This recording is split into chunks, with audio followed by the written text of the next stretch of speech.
Welcome to the British Online School podcast. I am Danny, the headmaster here on this online platform, offering consistency to students and parents during this difficult time by combining traditional teaching values and using all the latest technologies to ensure that students continue their success, that consistency, and of course making progress throughout wherever they are in their lives. We are back here in this beautiful villa where we were last week with Jojo, and this week we are talking to Linda and discussing education and how to get into teaching. Thank you very much for joining us, Linda. You're welcome. It's a pleasure to be here. So Linda was born in Kilmarnock, which you describe as a very industrial place, and she is now living on the island of Koh Samui teaching.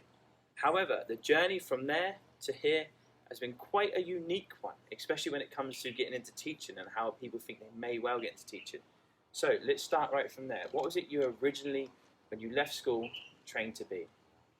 Actually, when I left school, I didn't go straight into training. When I left school, I went into working in shops because that's what I did before. I worked part-time in shops, so I just followed and went into shops because I didn't have a plan. I didn't know what I wanted to do or what I could do, so that's what I did. And then after that, for a while, I was married very young. I was married at 19 and moved to a different part of Scotland. I travelled a lot with my husband through his work. Stayed in South Africa for 2.5 years. Had my eldest daughter out there. Stayed in America for a while. And he continued to travel with his work, and I stayed home and was a full-time mum. Up until my youngest daughter was 5 years old, and that was the day I went back to school myself.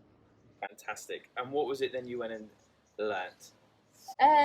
Well, I had always wanted to be, I always was a carer and a nurse, so I always wanted to be, at that time I thought nurse, social worker, physiotherapist. I wasn't quite sure, and did I really want to go back into the caring sector? So I went to college and I did a HNC in social care, which I enjoyed. But what happened there was something strange, because there I was introduced to subjects, social sciences, for the first time in my life. I did psychology and sociology, and I thought, this is fascinating. Because philosophy is teaching me to, for the first time, I was thinking outside my own box. And starting to think about things, and at that age even reason for myself and taking a look at things like politics and what's happening in this world in a really different way, instead of somebody just telling me, and I was being happy to be told what's happening in the world. Why is this happening? I never thought for myself a lot. So yeah, so after that I went on and did a diploma in social sciences, and went from there to Stirling University and did my Bachelor of Science in Psychology, which I loved. And talking about education, the first day I went to university, I felt like an imposter, like I shouldn't be there. Like any minute now they're going to find out that I really shouldn't be here because I'm not that clever, really, you know. Yeah, because I always thought I was really, really smart and intelligent people, which it is that go to university, but I didn't see myself as one of them at that time. Okay, so you went and got all your degrees, and then you went on to continue your nursing then, is that correct? Your nursing career? Yes, then I went back in and did nursing. I went to work in the NHS for a while. I was in critical care for a while. And then after, not long after, but for the first couple of years, I thought, psychiatric nursing, I like, that's the social and the psychological side of the care, because we always approached nursing with a biopsychosocial approach, and I was always, even when I was working in critical care, thinking about the psychological effects and how is this impacting my patient mentally, and I wasn't supposed to do that because I was an adult nurse. So then I went into psychiatric nursing, and I worked in care of the elderly and dementia for a while, and then went to work in a rehabilitation unit for young people with enduring mental illness, which I really enjoyed. I loved that. Was my place as a nurse. Nice. And you actually are part of history, really, weren't you? You opened up the first ever unit in. Yes, I worked for a lovely company, a private company called Gilmour Limited, who have a number of nursing homes across Scotland, and the owners were psychiatric nurses. So we opened a unit in Edinburgh. It was the first Korsakoff unit for young people with alcohol-related dementia. And how was that? How did you find that? Um, Especially being one of the first units opened, everything was new. I guess all the research hadn't been done. How did you find stepping into a brand new side of healthcare? Oh, it was exciting. It was challenging because up until that point, people who were living with Korsakoff syndrome, there wasn't an appropriate facility for them. They were either in long-term psychiatric hospital units or in care of the elderly units, and it was not appropriate. And there's a lot of young people, unfortunately, in Scotland and probably around the world. And the youngest person I ever met with Korsakoff was 36 years old, and this young man had absolutely no memory whatsoever. Short-term memory was gone.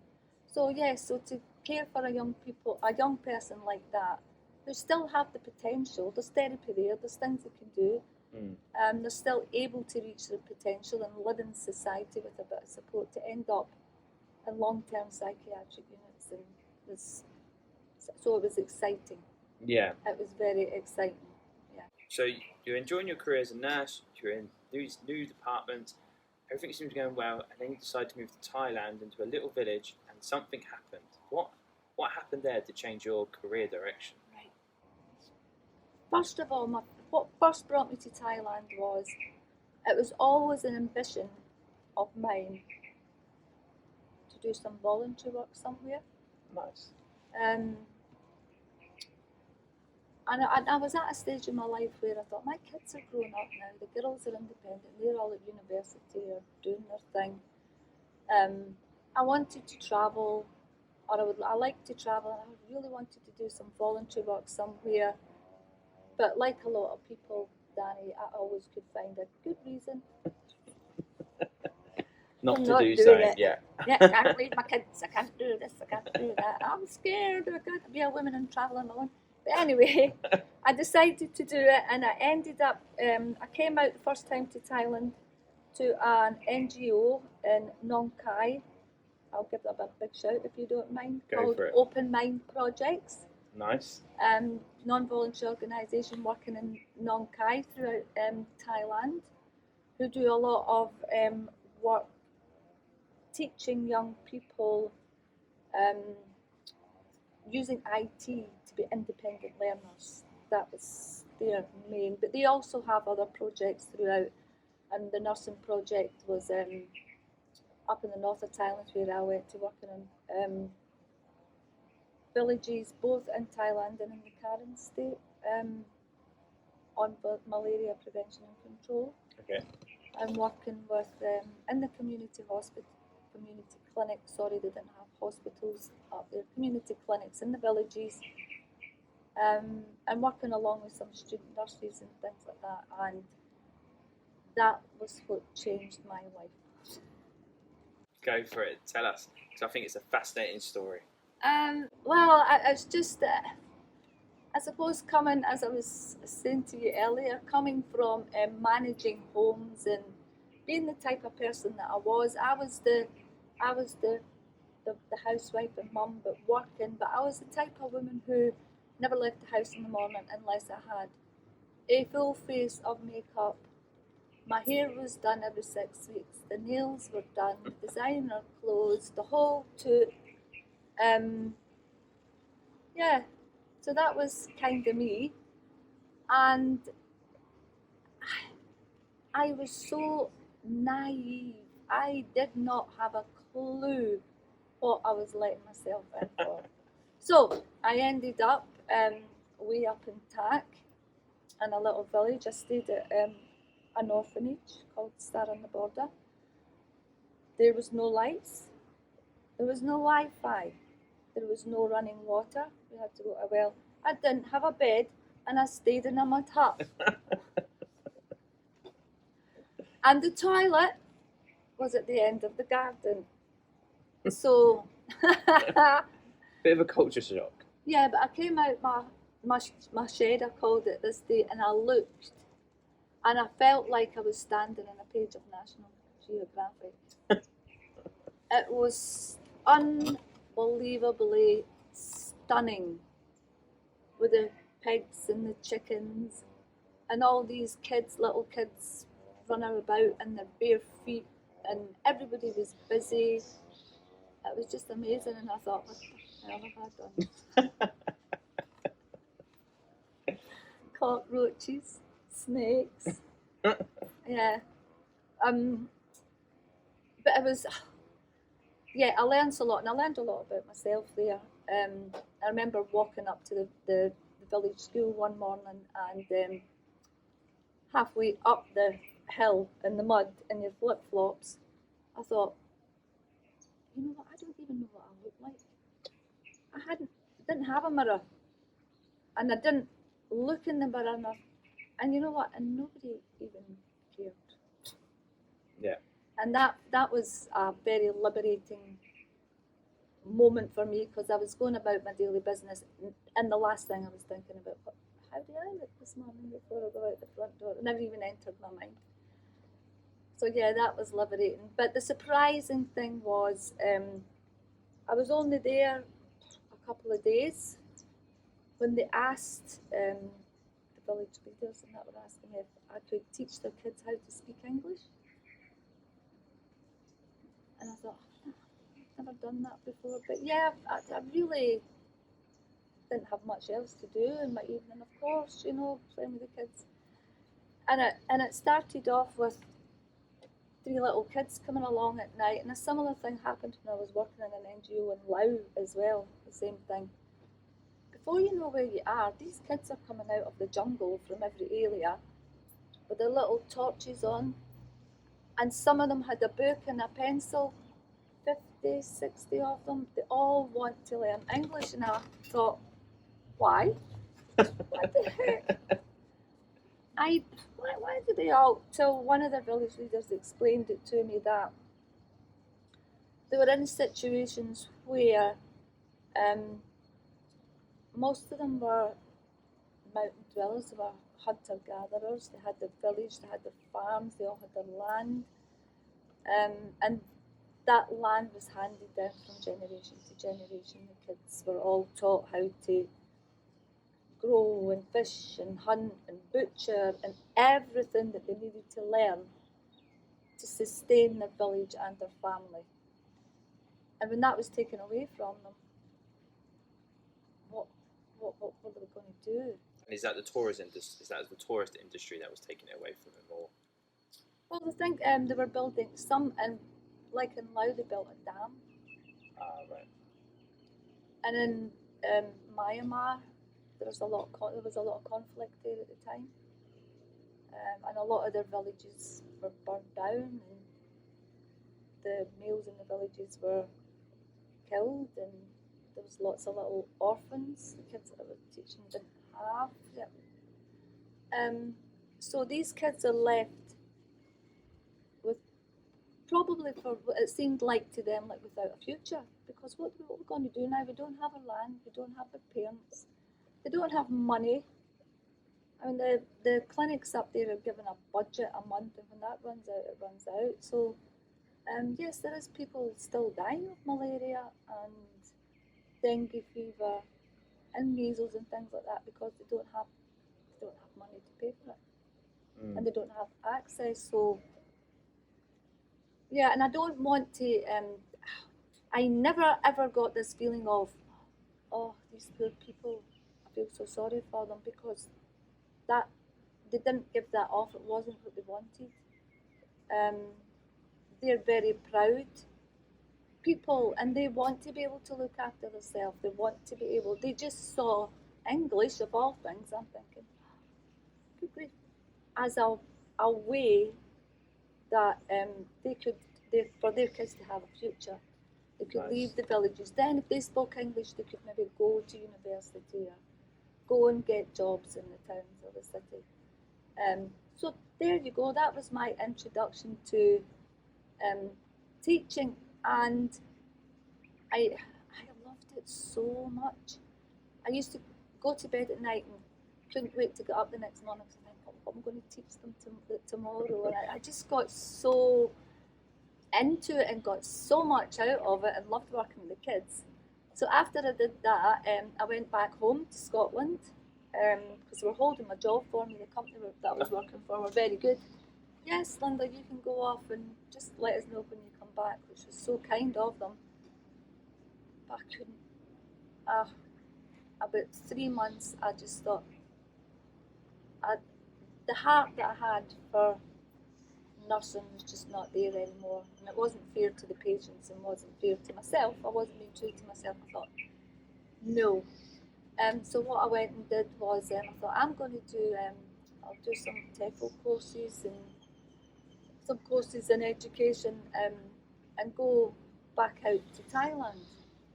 And then I found out that it was cheaper to come out to Thailand to Koh Samui and do the TEFL course here than it was to do it in Edinburgh, so that's what I did. And that was what brought me to Koh Samui. So I did that here, and then I got my first job in Rangsit, just outside Bangkok. And I was quite lucky because it was partway into the year and one of their teachers had left. So I went there into kindergarten, what they called it. So fortunate because the staff there were amazing. They put me through all the phonics courses, and I got a lot of support there, and it was great.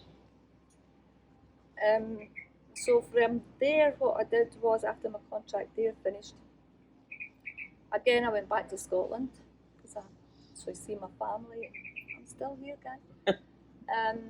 And I was looking for a job, and then a job on Koh Samui came up in one of the colleges for disadvantaged children in Thailand. It's a college run by a charity. So I came back out to Koh Samui, and I was only here a few months when I fell in love with this island. I felt comfortable, I felt safe. Thai culture, I loved. Thai people are amazing. And I settled here very, very quickly. So I was there for 2 years, and now I'm at an international school back in kindergarten, which I'm enjoying. So yeah, it was a lot. I see what you mean about it being a unique story. And I did not plan a single bit. You know, it just happened. Yeah. Nice. So you've gone from being a mum of 3, worrying about your looks, sort of already feeling like an Instagram model before Instagram was even a thing, and then you become a nurse, you get on your teacher thing, so you've done so much. And the big question is, do you think your time at school helped you get through any of that, all of that? Gosh, that's a quite a difficult question for me to answer, because of my memories of a small child at primary school were good, but like I say, I was at primary school back in the good old days. We were a wooden desk and drilled and hit by the bell, and I went to school as a small child, as a very small child, like in fear and trembling every day. Oh, you didn't like school? You didn't like going into it? I liked the part of the school because my friends were there, I think, but the actual, when it got down to the learning, I was always scared in case I make a mistake because I knew I was going to get my knuckles rapped or humiliated by being stood in the corner and shouted at. So I never enjoyed school as a child. I just, I was fearful, and I think I lost a lot of my confidence as a small child as well. I was always quite scared to do something in case I did it wrong. Yeah, even when the teacher used to call out a question, I would sit there and I'd know the answer to the question, but I was scared to put my hand up, just in case that I was wrong. But that wasn't just my experience of school back then. Probably it was the way things were. Yeah. I have grandchildren that go, well, a granddaughter that goes to school now, and I'm so pleased to see things are so different now. I mean, schools are like, wow, they're magical places. It's exciting, and they've got it all happening there at school. I just wish my experience was like that. Which that experience, I suppose now is kind of, for me, I've turned it into a positive thing. Is because I have that memory of school. Now I'm teaching young children, working in an international school, and when we welcome kids from all over the world. And we have some kids coming into school in the morning as young as 2 years, 18 months, who are they've just arrived in a strange country, they're coming to a new school, they're meeting lots of new people, and they don't speak English. And I thought I had problems when I was smaller. So yes, and there is those children who can just take it in their stride, and a lot of them are not. I can see it in some children, the fear and the lack of confidence, and they don't want to speak out because they're not confident. And I think when I see kids like that, it just makes me want to come beside them and build them up and make sure. For me, confidence, the social and emotional aspect of teaching small children. Now we have mindfulness in schools. We never had any of that. And well-being, which, in my opinion, from working with small kids, is everything. It's everything. They need to learn to be safe, secure, feel confident, be happy, learn to think for themselves, be confident enough to speak for themselves before they're in a place they can learn. So you've managed to take what was a very big negative part of your life, and turn it to make sure it's a positive in everyone you come in contact with. I hope so, yeah. That's fascinating. I think that's really, really nice to see that switch, especially the fact that school was so bad for you. You're turning that into such a positive. I think that's really good, and so good for people to hear that even if bad things happen to you, it doesn't have to affect the rest of your life in a negative way. Yeah. Brilliant. So, what is the one thing you wish you did learn at school then? One thing that you think would have helped you along this journey to make that journey easier? Actually, I had, when I went to the high school, which was a bit of a better experience, I had a lovely history teacher, I'll never forget him. His name was Mr. Buchanan, and I quite enjoyed history. So I applied myself. But he took me aside one day, and he not gave me into trouble, but he gave me a speaking to and told me that I think his words were, "You are a very clever girl, you just don't know your own self-worth." That's a powerful message. Yes, yeah, and I always remember that, and I still remember it to this day. It still comes to my mind, and that helped. It made me feel that I was worth something, that actually, yeah, I wasn't stupid, and maybe take responsibility a wee bit for yourself a wee bit more than what you do. Yeah. I think that's nice. It's nice that a teacher took that time. So what is your fondest memory then? So yes, school wasn't the best of times for you, and you were pleased when you got to leave, but what is one memory you can pull out there of your Friendships that I made, because I still have friends now that I had when I was at school. Oh, nice. Yeah. And actually, quite a few of my friends went on to be teachers.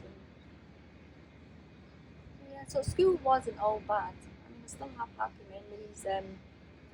Sports days, and there was things that we did at school that I did really, really enjoy.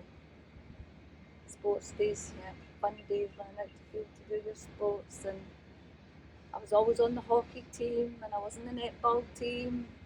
Yeah, so.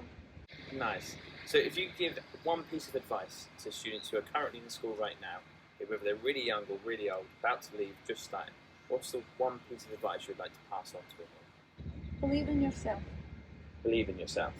Believe in yourself. Nice. Well, if you haven't noticed, this is the same villa that we did last week with Jojo, and we've had two very inspirational speakers and positive speakers on our podcast. So you can just imagine what the vibe is in this villa right now, all this positivity. So thank you very much, Linda, for joining us. If you've enjoyed this conversation, please do make sure you hit the subscribe button. What was the name of that charity you said you wanted to give a shout out to? Open Mind Projects. And the charity Open Mind Projects will link below, so you can go onto their website, donate, and see what they're up to. So thank you very much, Linda. Thank you very much, everyone, and have a great day.